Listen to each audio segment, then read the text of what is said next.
Endurance Cast. Aqui você tem um conteúdo de qualidade com quem conhece do assunto. Entrevistas exclusivas, convidados especiais, discussões de artigos e muito mais sobre todo o esporte de endurance. Apresentação: Professor Sandro Rodrigues. Endurance Cast. Confira. Salve, salve amigos do Endurance Cast. Sem perder tempo, para vocês uma semana depois, mas pra gente emendadinho ali que eu cortei para ficar um episódio legal, em torno de 30 e poucos minutos, como é o nosso padrão, para você escutar ali, assistir no trânsito, rapidinho, onde for. Mas voltamos aqui com um episódio que tá fantástico nessa transição aqui. A gente até comentou quanto empatia, né? Que papo legal, então. E voltamos com o Zé Dantas aqui para continuar o nosso papo sobre ciclismo. Um cara que tem experiência teórica, prática, Brasil, Itália, por aí. Já falamos de vários assuntos. Se você está chegando nesse episódio, não faz muito sentido, não. Você vai vibrar, mas volta no episódio anterior por uma sequência lógica dos alunos, dos assuntos que vocês vão gostar bem. Zé, nós paramos agora, íamos começar falando sobre o monitoramento de carga no ciclismo. Como você trabalha tanto na saga aqui, que você tem os alunos que se importam com performance, mas são alunos da vida como a vida né? Que tem família, trabalho, e o que tem de diferente e de similar com os atletas que você vivenciou e trabalhou lá na Itália de alto rendimento. Esse monitoramento de carga é baseado em testes, esses testes são indexados aos limiares metabólicos também, são os mesmos que a gente discute aqui, o VO2, limiar 2, limiar 1, você aplica. Eu só jogo a pedra porque eu sei que você é falador como eu, então agora você desbrava isso aí que a gente está vidrado na sua fala aí, meu irmão. Legal, vamos para o segundo tempo. Vamos. Monitoramento. Primeiro, vamos pontuar. Uma coisa que eu acho importante, eu vejo muito nos seus podcasts, e você mesmo fala, e isso é muito legal, assim, que na área, se você fizer o básico, você já se diferencia, e nossa área precisa crescer nesse ponto. Eu posso afirmar com toda a precisão e toda a certeza aqui, que hoje monitorar bem e treinar bem um grupo, um atleta, não depende de recurso financeiro. Se você tem, legal. Mas se você não tem... Algo a mais. Se você tem, legal. Mas se você não tem, não é motivo para você não trabalhar bem. Então, por exemplo, hoje, atualmente, com folhas de papel, no momento da tecnologia, com folha de papel, ou com uma foto no celular, que todo mundo tem um celular, de uma escala de percepção de esforço, Isso aí. CR10, você consegue monitorar a carga interna. Te digo mais, quando você tem uma modalidade como a tua, é mais fácil você monitorar por TRIMP, por PSE da sessão, do que você monitorar por quê? Carga de treino de força, velocidade na natação, velocidade na corrida, potência, uma miscelânea ali, você precisa de uma variável para ter magnitude de carga. Isso aí. Então, por exemplo, e validado, e o melhor de tudo, validado cientificamente. Tem os seus flaws, tem os seus... eu acho que todo método tem limitação. O importante para o profissional de educação física é ele conhecer a limitação do método, porque a potência, o TSS, o IF, também tem limitação. Isso aí. Então, o atleta e o treinador, principalmente, ele tem que conhecer a limitação do método para poder usar.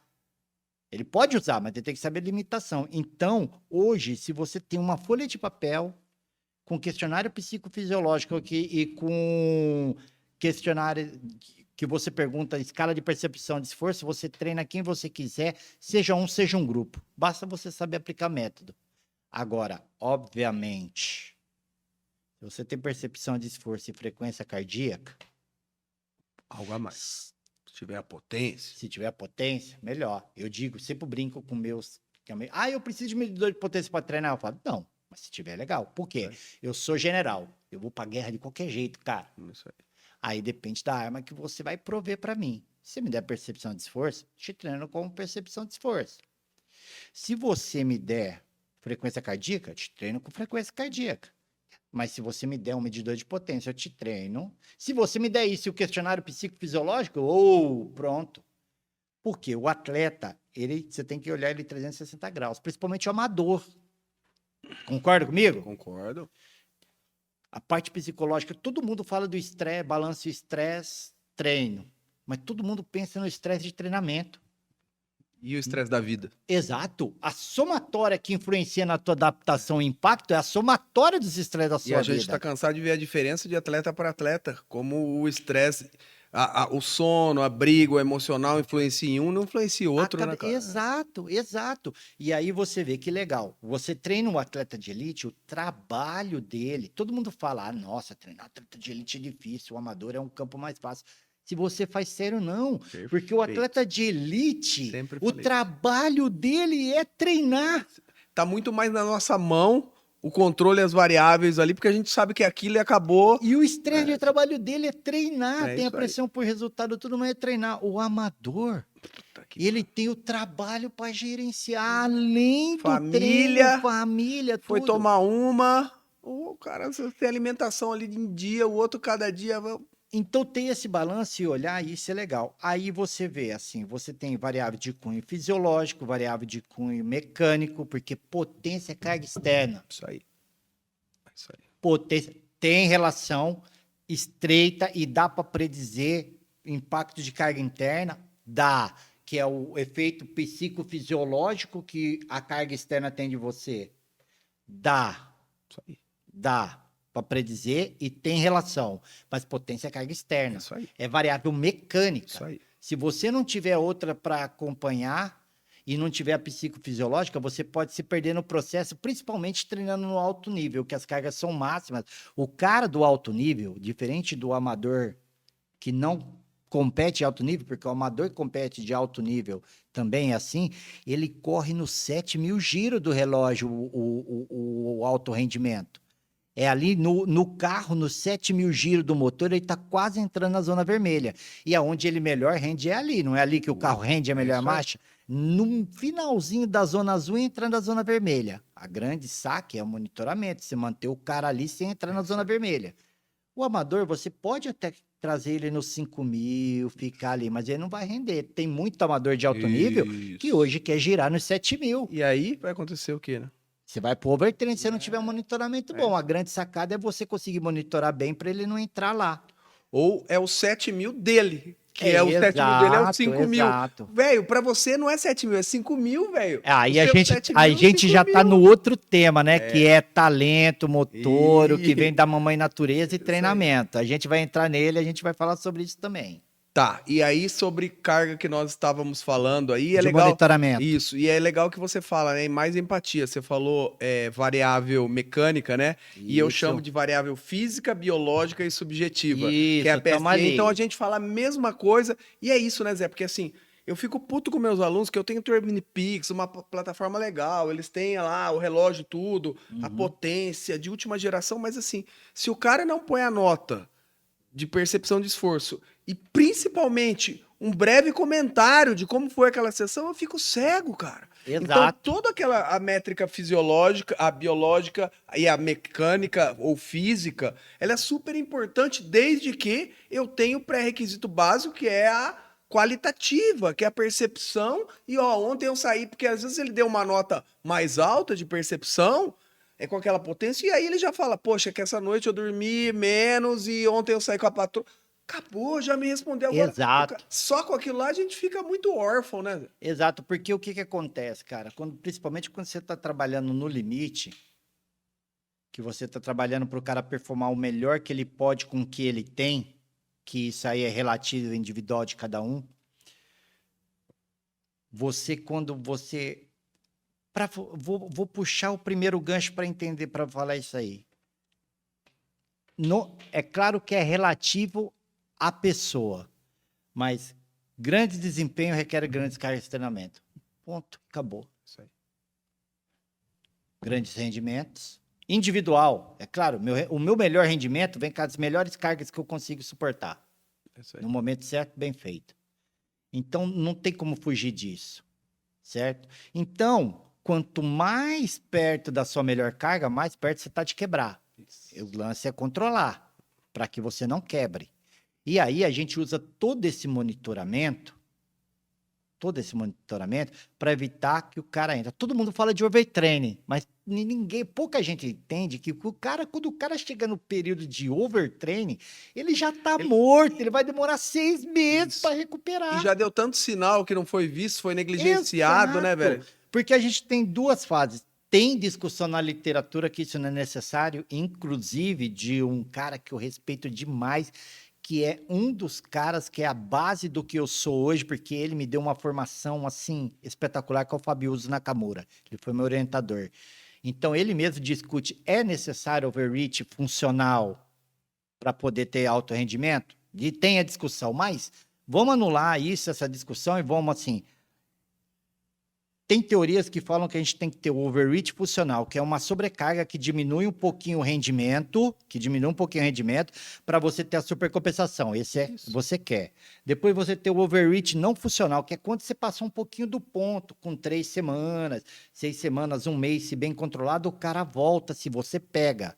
E aí, quando o cara já tá quebrado, quando o cara ele já quebrou de overtraining, aqui ele foi muito mal treinado, muito mal conduzido, ele é muito cabeça dura, não ouviu ninguém. Isso porque para ter uma disfunção hormonal tudo... Então, assim, o que acontece? Quando você está passando do overreach funcional para o não funcional, às vezes você não tem... Ou quando você está em overreach funcional, que já é suficiente, muitas vezes você não tem nem sintoma. A FC responde bem, a carga mecânica responde bem, tudo bem. Você não tem nem o drift, assim, para essa percepção, para essa frequência cardíaca, eu estou produzindo menos potência, você não tem nem essa percepção. Quando isso acontece, você já está no não funcional, já zicou. E a primeira que dá drift é aquela que a gente dá menos valor, que é a psico. É isso. Você sente mais para aquela carga. Você consegue entregar, só que você sente mais. Tem atleta que você sabe tanto que o jeito que ele te dá bom dia... Exato. Você já flagrou ali, você já mudou, fez um controle com a carga de treino, não é isso? Com todas essas variáveis, o tete a tete de falar com o cara já ajuda. E outra briga que eu tenho, com todo o respeito aos pesquisadores que você citou, que são todos pessoas que eu admiro também, né? Mas assim, hoje em dia me incomoda um pouco a gourmetização dos nomes, né, cara? Então, assim, é legal, a gente fala esse nome é importante, igual a gente falou da durabilidade, né? Sim. E agora overreaching funcional, não funcional, e o que é?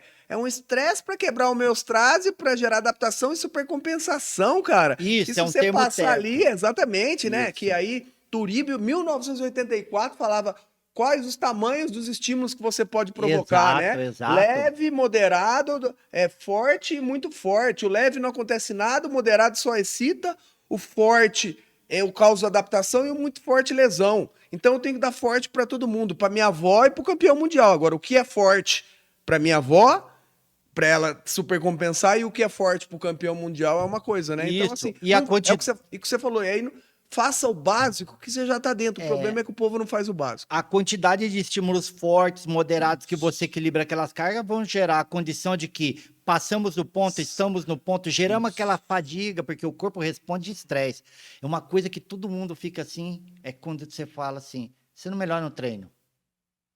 Você melhora quando você descansa. O treino é só agressão. E o corpo fala, caramba, eu preciso adaptar esse cara, senão ele vai me matar de fazer isso. Nossa. Entendeu? Aí é onde ele se adapta. Você não melhora do treino. O treino é uma agressão. Pelo contrário. Senão não existiu o período de taper, de polimento. Exato. Que o cara cai em performance, mas ele aumenta o frescor para tirar proveito de tudo que foi construído, Exato, né, velho? o teu período ali que ele recupera as adaptações e enche o corpo de energia. Então, essas fases divididas é para a gente ter a ideia assim, o quanto que eu posso passar do ponto de forma controlada para gerar porque o atleta, o corpo é inteligente, ele vai ficando resistente, ele vai se adaptando e ele tenta a zona de conforto.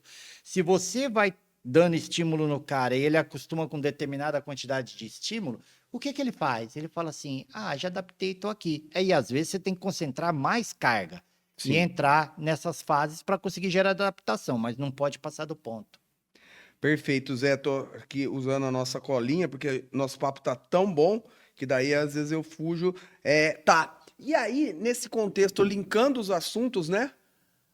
quanto que eu posso treinar ou quanto eu posso aplicar de estresse, de estímulo num cara, porque ele se compara com o amiguinho, e para saber o quanto ele melhora com o treinamento e o quanto ele já tem aquele DNA, o quanto ele tem o inato aquela possibilidade de ser melhor. Fala um pouco, explora esse contexto aí pra gente. Vamos falar no contexto amador e no contexto alto rendimento, tá? Ótimo. Endurance é um esporte um pouco ingrato. Futebol, você tem habilidade, você se posiciona bem no campo, você joga ali, outros esportes você não tem. O ciclismo em si, ele tem uma dependência física muito grande. Então, assim, eu comparo como metáfora, já falei isso até em outros podcasts, mas com repetição a gente vai divulgando para diversas pessoas um conceito que é importante. Esporte de endurance é que nem motor de carro. Eu sei o que eu sei de treinamento, você sabe o que sabe, mas eu não sei a tua genética, mas a minha eu sei que eu sou motor 1000. Eu viro 1.3, eu ando muito bem pro motor que eu tenho, mas eu nunca vou ser um 2000. E o cara que nasce 2000, ele pode virar 2.2 treinando. Todo mundo pode melhorar, Isso aí. mas tem algumas regras que não dá para mudar. Isso é importante saber qual é a dimensão do E é o seu que me pega motor. muito no amador, né? Tipo assim, é assim, você competir com você mesmo, cara, já é assim, saber. Então, assim, não adianta olhar pra cima ou pra baixo, que às vezes é um universo que você não vai chegar, né, cara? Porque o profissional já tem, você vai falar depois, mas esse filtro já é natural pra chegar lá, né, cara? Exato, exato. Quando o cara chega lá, é só peixe graúdo. Todo mundo é motorzão, consumo máximo de oxigênio. Aí você vai mexendo no detalhe, o treinamento influencia. Aí fala, então não importa, importa o motor do cara. Claro, todo diamante é um diamante, mas tem diamante bem polido que brilha mais, que brilha menos. Então a mão do coach importa. Isso. Então volta pro amador que eu te cortei, irmão, que você tava falando. Do amador, quando o cara, ele quer, assim, ele chega, às vezes você faz a avaliação, o cara, ele pode melhorar. Principalmente, quanto menos treinado, mais margem você tem para melhorar. Agora, o quanto você pode melhorar depois de uma certa idade, tem um certo limite. A gente já sabe mais ou menos quanto o cara pode crescer do teto ali, como o Catan falou lá no circo, o quanto que o cara pode crescer ali. Entendeu? Porque A lona. a lona, ela pode subir até um determinado ponto, e aí a parte paralela da lona ali, o quanto você vai subir ou alargar o circo, depende muito do quanto você tem. Todo mundo melhora geneticamente. Um circo pequenininho nunca vai ser um circo de Soleil. Só que todo mundo pode melhorar o seu cirquinho. Então esse é o ponto. A gente conseguir se comparar e ter parâmetros ideais para saber o quanto que eu posso crescer, não criar falsa expectativa. Eu sempre, desde quando eu trabalhava sozinho, antes de entrar na saga, tudo desde o início da minha carreira, eu sempre parti com o princípio que eu só vendo o que eu posso fazer. O cara chega para mim, eu vejo através da avaliação, eu consigo ver ele, que é mais do que só os limiares do VO2, né? Tem a parte anaeróbica, tudo, porque você tem que olhar todo o contexto para determinar o atleta hoje, que a precisão dos testes de campo e dos medidores de potência, a literatura já demonstra que é muito reprodutível. Hoje se vai muito pouco no World Tour, se vai muito pouco ao laboratório. Sim. Muito pouco. Uma vez do ano, às vezes para ver longitudinal, ou quando você tem um cara que nem o Pogacar, você não vai nem ver o máximo, você vai ver economia de movimento do cara, quanto ele melhorou consumindo no L1, no primeiro limiar, primeira transição. Você não vai nem ver o máximo dele, porque no teste de campo você já vê o que você precisa de E desempenho. a gente sabe disso, né, Zé? Também assim, quando você tem menos atletas, você tem ele na sua mão, cara. Exato. Você não precisa fazer o dia a dia, a nota de percepção que ele deu, o jeito que ele te você sabe que ele aumentou, que ele melhorou, né? Você falou, vou subir um golinho ali no limiar dele no FTP, porque já tá. Você não vai Isso. impor o cara o treinar, mas você já tá vendo, né, cara? Isso. Então você usa o monitoramento de campo, que a gente faz muito com a precisão, e aí o medidor de potência ajuda no ciclismo. Porque você pode fazer monitoramento longitudinal, você pode fazer o teste de campo de maneira controlada, que você cria a condição e o cara faz o teste, reproduz o teste, você consegue predizer muitas variáveis. E aí, quando você já faz o primeiro, depois de fazer os exames médicos, tudo certinho, o pessoal vem submetido a um teste. Você já tem uma noção de onde aquele cara vai. E aí, assim, tem cara que você explica, não é que você quer desanimar, só que o cara tem um ato de fé. O cara olha assim e fala, não, eu vou chegar no fulano, mas você sabe que não vai, eu explico que não vai. Mas ele pode melhorar. E aí o cara... E, infelizmente, no ciclismo de estrada é assim. E aí, mesmo quando você tem uns caras com uma genética boa, às vezes aquele cara mal treinado, ele anda menos que o seu aluno que tem uma genética um pouquinho inferior, mas melhor treinado. Paulo Slongo, sabe quem é Paulo Slongo? Não. Paulo Slongo é um dos melhores treinadores do mundo. O cara que levou Vincenzo Nibali, Elisa Longo Borghini, Sim. o Peter Saga, uma série, o pessoal do tempo da Liquigas é um dos melhores treinadores do mundo, amigo pessoal meu, aprendi muito com ele, né? Então ele falou numa entrevista, ele falou uma frase que eu guardo, vou traduzir em português, né, que está em italiano, ele falou assim: o trabalho duro vence o talento quando o talento não trabalha duro. Quando o talento trabalha duro, rapaz, para obter o resultado, trabalha certinho, é difícil. Vou fazer uma coisa aqui. Fala a frase em italiano, então, para dar um glamour aqui. Eu quero ver. Para falar italiano, e o lavoro duro vince o talento quando o talento não lavora duro. Essa moleque. parte do Olha italiano o corte é parecida. aí, Brunão. Se liga na parada aí pra gente divulgar o corte do podcast. É parecido, é parecido. Legal, legal. Então, cara, é assim. É assim. Quando o cara que ele tem o talento, ele trabalha... Sabe qual é uma das maiores dádivas do Pogačar? Vamos falar pro meio aqui, antes de voltar àquela partinha final do amador, que tem relação com isso. Uma das maiores dádivas do Pogačar Eu é imagino. que o Pogačar, além dele ser o talento, ele é inteligente. A coisa mais difícil, eu trabalhei com o Tiberi. Agora ele mudou um pouco a mentalidade. Mas o Tiberi, no início, ele era um cara difícil, porque ele comia o que ele queria, ele não tinha dieta regrada, e ele falava assim... E porque ele era bom?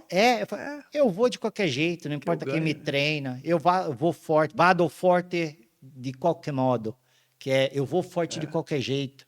Falava desse jeito, desbochado assim, não importa quem me treina, não importa como é que eu como, eu vou forte porque é da minha natureza, isso aí. Entendeu? A diferença do Pogačar, isso aí é uma síndrome, que quando o cara o cara é um talento muito fora de série, porque o Tiberi é um monstro. E a gente sabe quantos talentos desperdiçados que existem por aí. Por causa disso. É isso aí. A gente sabe de Ayrton Senna, esses caras porque são diferentes, né? O Tiberi, ele não é um Pogačar, mas ele é um monstro de talento. Você não tem noção do diamante que ele é. Mas aí o que acontece? Ele tem essa mentalidade. E é uma mentalidade que a maioria dos caras que é fora de série nesse nível tem. O Pogačar, ele fala, se eu sou forte assim naturalmente, se eu for bem treinado, tiver o marginal alguém, tiver o melhor treinador, melhor nutricionista, se eu fizer tudo que os caras, eu vou ser mais forte. Olha o resultado. Fora de série, entre fora de série. É isso aí. Entendeu? O amador bem assessorado é igual. Ele pode não virar o melhor, mas ele pode obter o melhor dele se ele tiver o marginal gains, o treininho dele bem feito. Mas que tem uma porcentagem grande da genética influenciando o quanto, até onde você pode andar. Infelizmente, no esporte de endurance tem. Sensacional. E fazendo um paralelo aí, que até um próximo podcast, eu estou auxiliando com a parte do treinamento força do Davi Albano, que é filho do Ivan Albano, não sei se você conheceu, que é 33 Ironmans, 4 vezes campeão do Ultraman, tudo, e o filho dele, eu sigo no Instagram, desde 6 aninhos, o menino agora está com 16, com índices fantásticos, com sonhos altos, a gente está auxiliando, e aí ele foi para fazer os testes do treinamento de força, e eu vi que ele tinha boa técnica, mas tinha muito a melhorar na parte de força, e eu falei, cara, eu tô muito feliz por isso, porque se você viesse aqui, já tava tudo perfeito, porque agora o ganho marginal que vai fazer a diferença. Então, fique feliz, porque ia me preocupar se você viesse aqui, ia falar, cara, não tenho que mexer. Aí lascou, ia te agregar muito pouco. Então, assim, porra, você tem o que você tem de resultado, você é focado. Então, que bom que você nunca fez treino de força da maneira que deve ser feito, porque você vai ter lastro para ter mais reserva para crescer, ter mais lastro para crescer. E o profissional do controle do... Na parte do profissional... Da parte do profissional a genética, então, assim, ó. A coisa que eu mais aprendi trabalhando com a galerinha de base e com alguns profissionais é que A capacidade genética é o pressuposto de base. Se você tem, você pode ser um world tour, um profissional, professional. Você pode ser um world tour, você pode ser um profissional. Se você não tem, você não pode ser. Então, ela é pressuposto, mas ela está longe. E eu tenho exemplo prático que eu trabalhei, que eu vi, que tive nas minhas mãos, bem treinado tudo, que demonstrou isso. Mas ele está longe. Ele está longe de definir se o cara vai virar profissional ou não. Tem N variáveis que influenciam se o cara vai chegar lá ou não.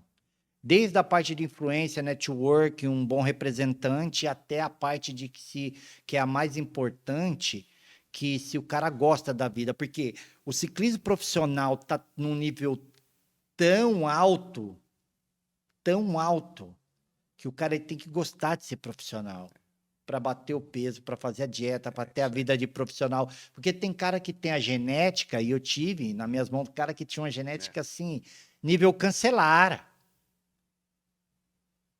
Cara para fazer Paris-Roubaix, cara de nível Cancelara. Corpo, altura, VO2 relativo, VO2 absoluto. Só que quando ele chegou na sub-23, ele falou assim, Espanou. eu gosto de andar de bike, mas eu não gosto da vida de ciclista.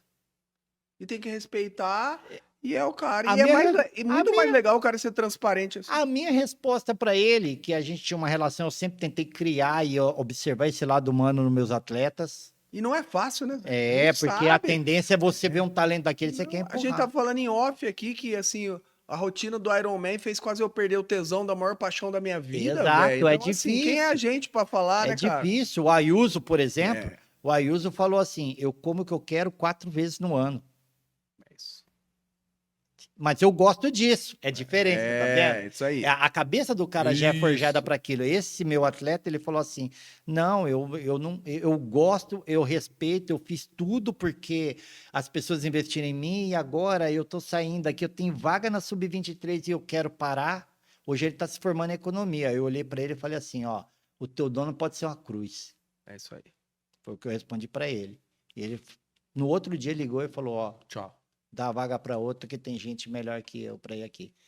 E é assim, então assim, a capacidade genética no mundo profissional, ela é pressuposto. Se você não nasceu motorzão 2000, 1.8, 1.9, você não pode ser. Isso. Se você nasceu, sendo, não precisa basta. de É isso aí. muito outros fatores para você chegar lá. É isso aí, sensacional, respondido. Pra gente ir pro último assunto, eu quero perguntar uma coisa que a gente não combinou. Sem problema. Pro Pangaré lá, pros caras amadores, pros caras da assessoria do dia a dia, né? É assim, a gente traduz, por exemplo, é muito fácil na corrida e mais fácil ainda na natação você identificar os déficits técnicos, né? No ciclismo pela bike, normalmente a gente associa a técnica com a cadência. Usa um pouco de cadência para associar a técnica. É isso e assim, como você faz para evoluir cadências absurdamente baixas, assim, que normalmente o cara que não sabe pedalar, não entende a parte de... Como que você... Que exercício é falando? O que faz para esse cara ir melhorando tecnicamente? Então, primeiro, essa parte técnica e tática no ciclismo é muito importante. O pessoal dá pouco valor. E no amador, isso é crítico, cara. Antes de eu entrar no ponto específico da cadência, eu vou falar que isso que é um tema importante. Isso é crítico, porque assim, ó, tem muita gente que depois de adulto começa a pedalar. Diferente, por exemplo, lá na Europa, a molecadinha começa pedalando, tem as categorias de base, as escolinhas. Eu não sei se você vai chamar técnica de dirigibilidade, que aí Também, é mais que é ainda. os skills. Porque eu falo aí, o cara ele não sabe, ele sabe pedalar, mas não sabe andar de bicicleta. Exato. Ele nunca foi comprar pão que a mãe pediu e voltou com um saquinho de leite C numa mão segurando ali e o saco de pão igual voltava, entendeu? Então pode entrar em tudo que você falar, viu, Zé? Perfeito, perfeito. Isso daí é exatamente o ponto que eu tô querendo chegar. Estamos em linha ainda, sem ter combinado nada, como você falou. O que acontece?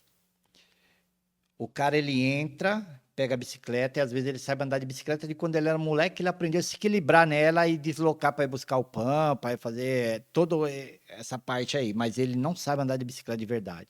E a gente alcança velocidades muito altas, né? Só que quando você vem com o amador tem tempo restrito. O cara pegou a bike de speed, ele não quer treinar técnica, ele quer treinar físico, a condição física para andar. Quer andar rápido, ele treina a técnica de pelotão. Então a gente é incisivo, fala, fica até chato às vezes na assessoria, mas isso te salva.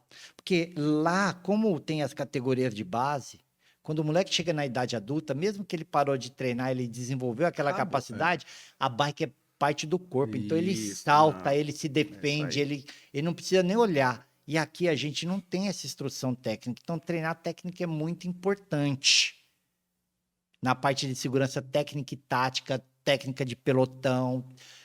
O Renato Ruiz foi um dos caras que me ensinou muito sobre isso, porque eu também vim adulto para bike. Ele me ensinou muito. E ele falou na primeira aula que eu fiz com ele, ele falou para mim que ele foi meu atleta e depois ele me ensinou. Hoje ele é meu colega e ele foi meu atleta por 9 anos.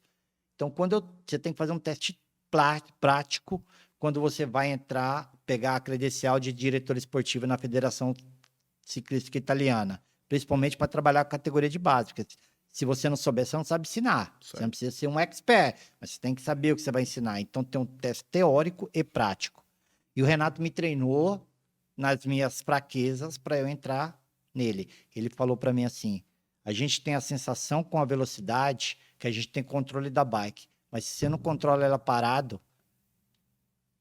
você não controla ela em alta velocidade. Se você não consegue fazer uma parada estática na bicicleta, quando você está andando a velocidade que você precisa, num semáforo, alguma coisa, você não tem controle dela. Mas como o amador não tem tempo, ele não foca nisso. Com relação à cadência.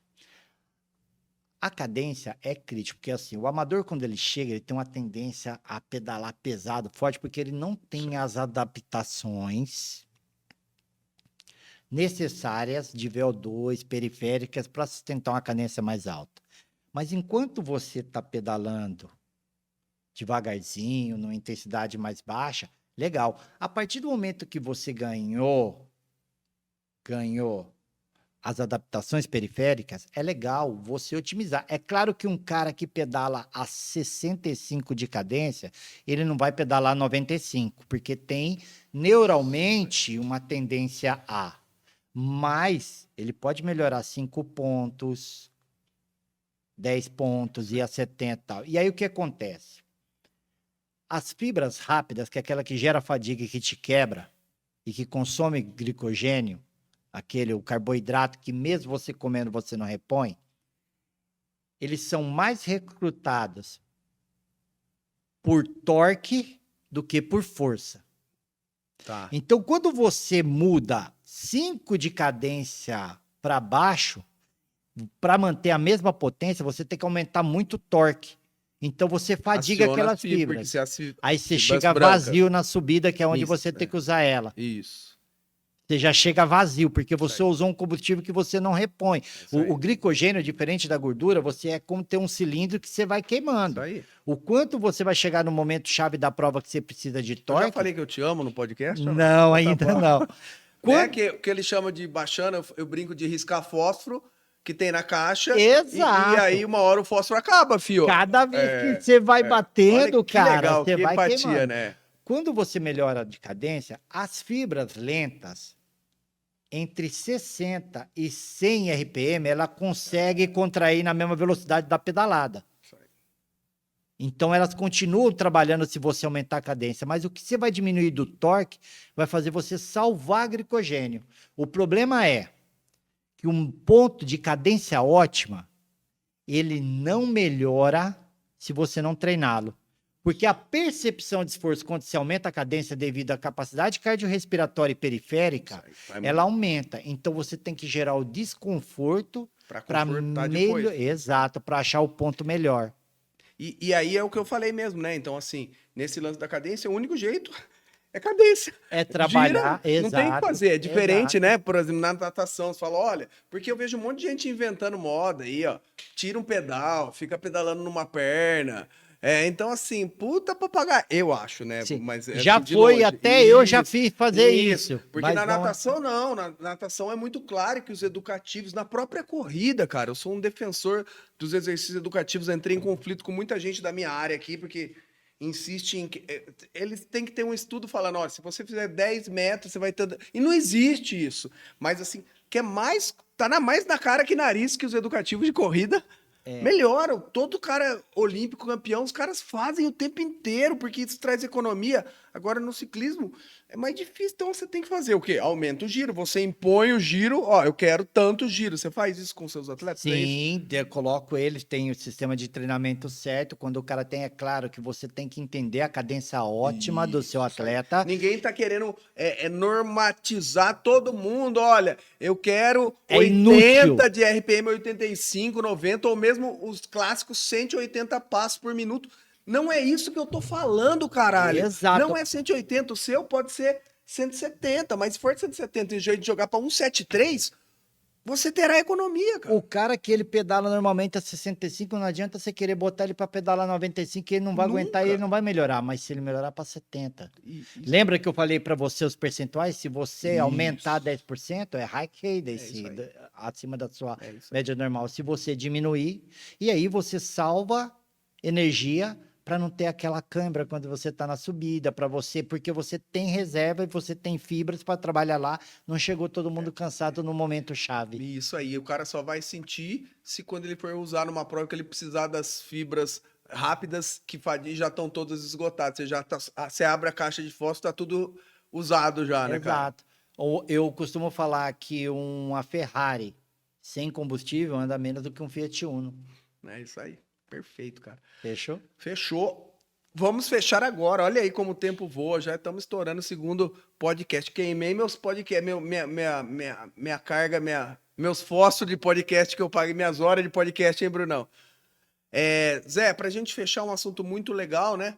De testes práticos para amador e para profissional. A gente já pincelou um pouco sobre isso, que vai ficar mais fácil, né?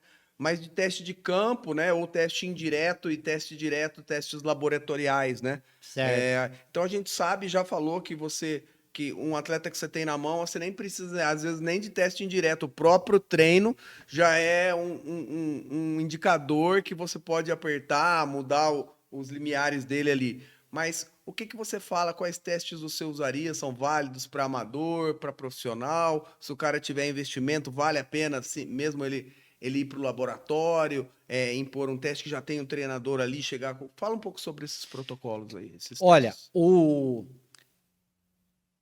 quando você nunca fez, você ir uma primeira vez, medir o seu VO2, você vê os seus limiares, junto com o teu teste de esforço que você tem que fazer periodicamente, é legal você ir para o laboratório. Se em algum momento você está num nível que você precisa medir a tua economia de movimento, no primeiro limiar com o lactato, para saber qual é o ponto justo, você já está num nível de treinamento assim, legal. Mas para quem não tem o recurso, eu falo que as indústrias de equipamento de VO2 querem me matar, porque, por exemplo, eu faço predições atualmente que através de dados da literatura, que dá 0,5 ml Pra por amador, quilo. então? Não vai nada. falar ninguém que é forte, que fica fraco, e nem fraco que é forte, entendeu?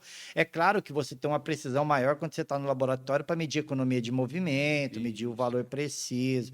Mas atualmente com a precisão, e aí você, sempre quando o meu atleta ele vai comprar um medidor de potência, eu falo, ó, vamos ver na literatura quais são validados, qual demonstrar que são precisos, porque não adianta você ter um medidor que te dá 400 watts quando você faz 300, isso aí tudo errado.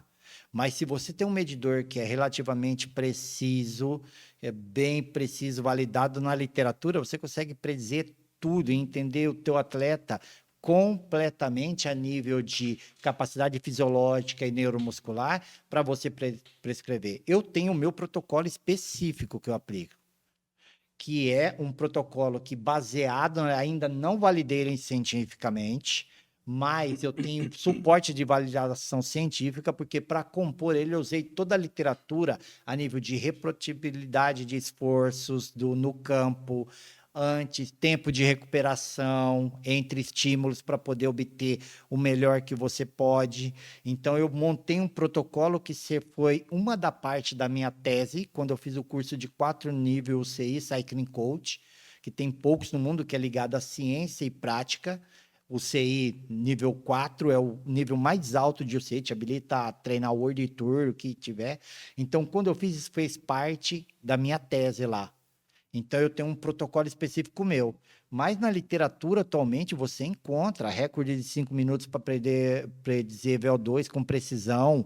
Você encontra, por exemplo, o modelo de potência crítica é muito melhor do que o FTP, porque ele considera E pra tanto... potência crítica, é só você ter 2 pontos, né, velho?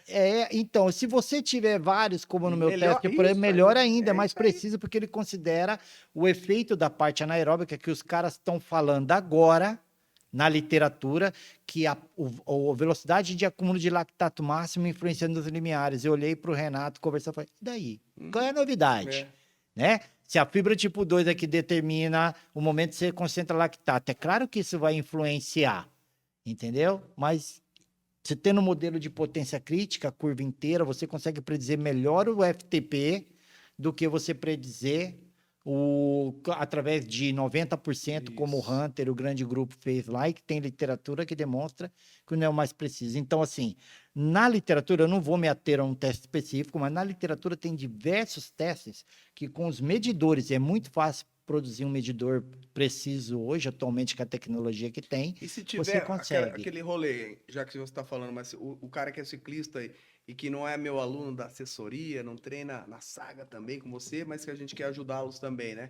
Se vier um cara assim e fala, hoje, pedalando com você, vira seu amigo, igual a gente fez amizade assim, e antes de ir embora, fala, ô Zé, qual medidor você fala para eu comprar? Cara, tem vários na literatura Cara, que para de tem, enrolar, né? não é na literatura. Indica um pro E cara aí, indico, tô cara, brincando. o Axioma é É, o- é- muito eu preciso, sou apaixonado por ele. muito preciso. Eu já tenho diversos, assim, É eu isso sou Santo Tomé, eu tenho que ver para crer. aí. É. Então, quando eu defini o meu protocolo de definição de VO2 usando, eu usei um Velotron, que é um medidor, um ciclergômetro muito preciso, validado na literatura. Eu tinha o melhor medidor, que é o Quark, que era o melhor Isso. medidor de VO2. Eu fazia o cara fazer o teste incremental, eu media o VO2 dele e fazia as predições na literatura para definir qual fórmula predizia no laboratório. Então, eu sou assim. Com os meus medidores de potência, eu fiz igual. O Quark é bom, o medidor de potência. O Axioma é muito bom. Então, tem vários, cara. O Garmin é bom para média, não para picos de potência e não para variáveis. Quando não Tem espana o diversos. negocinho, a rosquinha dele, pede coisa Tô também. falando a nível de dado, Né? né? Falando a nível de dado. É. Tem diversos atualmente que apresentam boa validade na literatura. Você vê como era o nome? Aquele Power. Que eu tive Meet? um. Não, Não o. como é que era aquele que tinha o hubzinho que agora tem pedal também? Me fugiu, me deu um branco agora. Eu usei muito Uhum. no passado também. Que um dos primeiros, né? Isso, que era ele tinha acesso, né? muito, Tempo foi um. muito usado. Power Hub, se eu não me engano, alguma coisa assim, eu não me lembro. Power Tap, Isso, é isso aí. Power Chegou. Tap, é isso aí. O Power Tap, É agora isso os mesmo. pedais muito precisos. Então, assim, você tem uma infinidade. Precisa consultar alguém que sabe, ver na literatura, mas a maioria atualmente está bem preciso. Tem várias. Dá tempo pra último, então? Posso, eu tô livre, eu não tenho. Então, não, senão apanha da mulher. Brincadeira aí, pra não ficar chato também. Estamos por. Chato não vai ficar, né? Vai ficar longo. Quem gosta vai delirar, né? Daqui a pouco divide em 3. Brincadeira. Ó, e o lance de. Voltando pro amador, tá? Que é mais Tá. a realidade do pessoal de treinar em rolo e treinar em rua. Existem, por exemplo, algum modelo de treino, por exemplo, assim, os intervalados dá preferência para o rolo, por causa do trânsito, daquilo lá, e os longões é importante, porque tem todo o lance que a gente falou da dirigibilidade.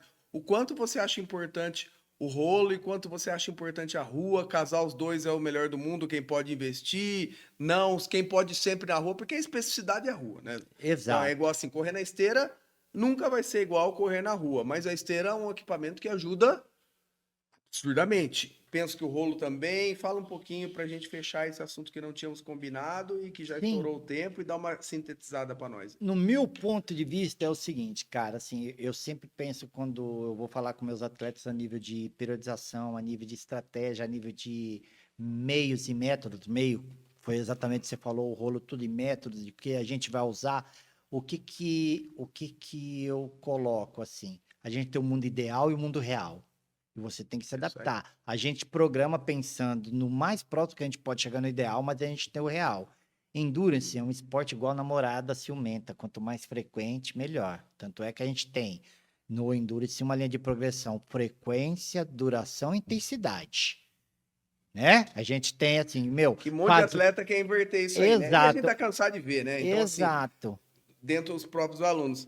O cara quer tá preocupado com as pancadas, mas você perde 3 treinos por semana, você tá reclamando, você quer o quê? Não vai melhorar. Exato, perfeito, perfeito, porque elas se complementam. Então, assim, hoje os smart trainings, eles permitem que você controle bem a carga, a sensação com plataformas como a Row e tudo, é muito legal, ajuda, é melhor do que não treinar na estrada. Mas, quando você vai fazer uma prova como o Letap que tem subida, quando você tem um determinado percurso, um contrarrelógio, tem todas as nuances que envolvem que você tem que treinar na rua para poder competir. Não só da parte de digeribilidade da amador, bicicleta. Sem falar da parte técnica, que a gente já destrinchou aqui a importância, né? Para você sentir o que é pedalar. Que é o caminhão passar do lado e... Opa! O torque no pedal, mesmo o torque no pedal, quando você está na estrada, a resistência do vento, as sensações, o controle. Subir, treinar, você pode treinar no mesmo FTP. Na mesma intensidade, usando o mesmo FTP para determinadas intensidades. Se você treinar só no plano, você não vai ser um bom escalador, mesmo que você tenha potência relativa boa, tudo. Por quê? Fisiologicamente você é bom, mas a aplicação biomecânica, a mesma coisa do pedal, a posição na bike, a aplicação, né? Por isso que você vê muita gente perguntando, fala assim, nossa, eu treino, mas eu não consigo aplicar o meu FTP quando eu tô lá em Campos, na subida. Por quê? Treino plano. É isso aí. Então, é legal treinar no rolo, é importante, melhor do que nada. Se você não tiver opção, treina lá, mas você precisa sair E, por na exemplo, né, assim, o cara ele treina num lugar que é impossível ele terminar um estímulo do tamanho do estímulo que você quer. Então, assim, mas eu tenho cruzamento. Então, ali, vamos pro rolo. Exato. Né? Ou muda, acha um lugar que você pode pelo menos dar uns 4 minutos, que agora eu quero um 8 minutos, um 3 minutos. Porque se você parar... O foco é fisiológico? O foco é fisiológico? É isso aí. Eu não tenho condição de fazer o fisiológico, eu não tenho um velódromo para fazer? Faz no rolo. É isso aí. Eu tenho um lugar lá que eu consigo fazer o treino de hoje, sempre melhor na rua. Sim. Mais gostoso, inclusive, né? Outra merda. Fechamos do jeito que começamos. Zé, quebrando o protocolo, dá a mão aqui no ar. Olha que coisa linda aí, Brunão. Gente, o que eu vou falar desses 2 episódios fantásticos? Um dos podcasts que eu me senti mais à vontade, Zé. Então, assim, confesso que a gente não tem tanto contato dia a dia, relação. Então, ficou muito formal de você para mim, de mim que eu sou mais descolado, mas assim, eu falei, pô, cara, vai ser assim, rapidinho a gente se soltou, né? E eu acho que foi um papo muito legal. Fala de novo os contatos que estavam no outro episódio. Você não é muito ativo nas redes sociais. Não, eu sou meio low profile, mas eu o pessoal tenho... que tiver procurar, deixa seu último recado pro pessoal que está nos ouvindo aí, as suas despedidas aí. Até um próximo, com certeza. Você tá me devendo pegar o seu livro lá no estúdio, que eu só vou te entregar quando você for conhecer lá. Quem sabe a gente... Minha cabeça tá viajando, viu? De a gente levar os testes pro meu laboratório lá, os seus testes. Legal. Então, assim, tem muita coisa. Então, despedida e seus contatos aí. Obrigado, meu irmão. Beijo no seu coração e tamo junto. Para quem quiser entrar em contato, tem o meu Instagram, né? Dantas_Sport Scientist. Você também pode me encontrar muito mais no X, que é onde eu discuto com os caras, pesquisadores lá, que é no @JLD, que são as iniciais do meu nome, José Luiz Dantas. Então, @JLD pessoal, tudo junto. E também quem quer saber do nosso trabalho, dos nossos testes, que nós também vendemos o teste de campo à parte, né? Além do protocolo de treinamento, para quem quiser ser avaliado, você pode encontrar lá no www.sagacc, de Cycling Club.com.br, ou no Instagram da assessoria também, que é @saga_cycling_club. Tá. Okay? E onde é o quartel-general de vocês? A gente não tem um quartel-general fixo, vai... a gente treina, a galera treina pra na Mackenzie. Para marcar o teste é TF de campo. Tá. tá? A gente até atende residencial, quem está com o teste cardíaco em dia, quem quiser fazer o laboratorial, tem o sikergômetro, todo o material, mas o teste é de campo. Então a gente escolhe o terreno, adequa o terreno e a gente passa os estímulos para a galera lá.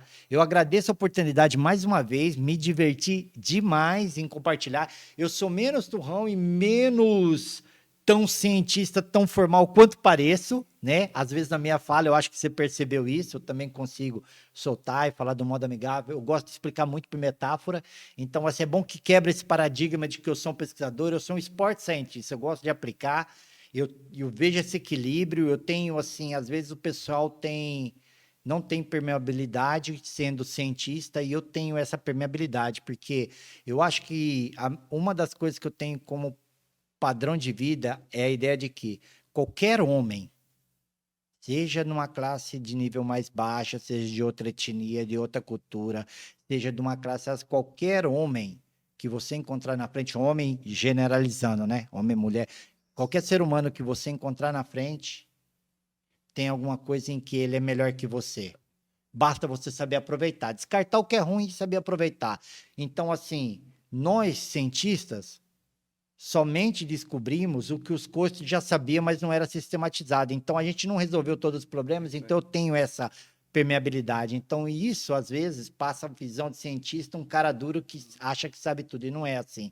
Nós somos permeáveis, você trabalha com E ciência, pra eu gente ter também a hipótese, trabalho. a gente já viu alguém fazendo, né, cara? Então é isso aí. Exato. Opa, ali pode ser. Então, assim, Perfeito. quem descobriu foi antes da gente, foi o cara que tá ali, né? Então, eu só tenho a agradecer e só digo nesse ponto que, defendendo um pouco a ciência, que atualmente a gente tem que sempre ter um pezinho atrás de desconfiar, porque hoje, criando autoridade, pessoal influência, tem muita gente que não tem o devido conhecimento e explica as coisas sem ter a maturidade dele. Então, procure bons profissionais, é a tua saúde que está em jogo quando você vai treinar, então eu acho que você deve procurar e hoje a inteligência artificial está tudo aí, 10 minutos você pede para ler o que um treinador precisa saber para treinar bem. E com 10 minutos de conversa, depois de ler um texto assim, na inteligência, que a inteligência artificial cria para você, você passa a identificar quem é bom treinador de quem não é. Então, Zé, meu essa é a irmão, minha muito mensagem. obrigado. É isso aí, mais um gentleman aqui, porque ele foi do jeito polido de falar por fora bela viola, por dentro pão bolorento, que eu sou carudo. Obrigado, gente. Até mais. Foi sensacional, é nóis. Valeu, Brunão. Obrigado.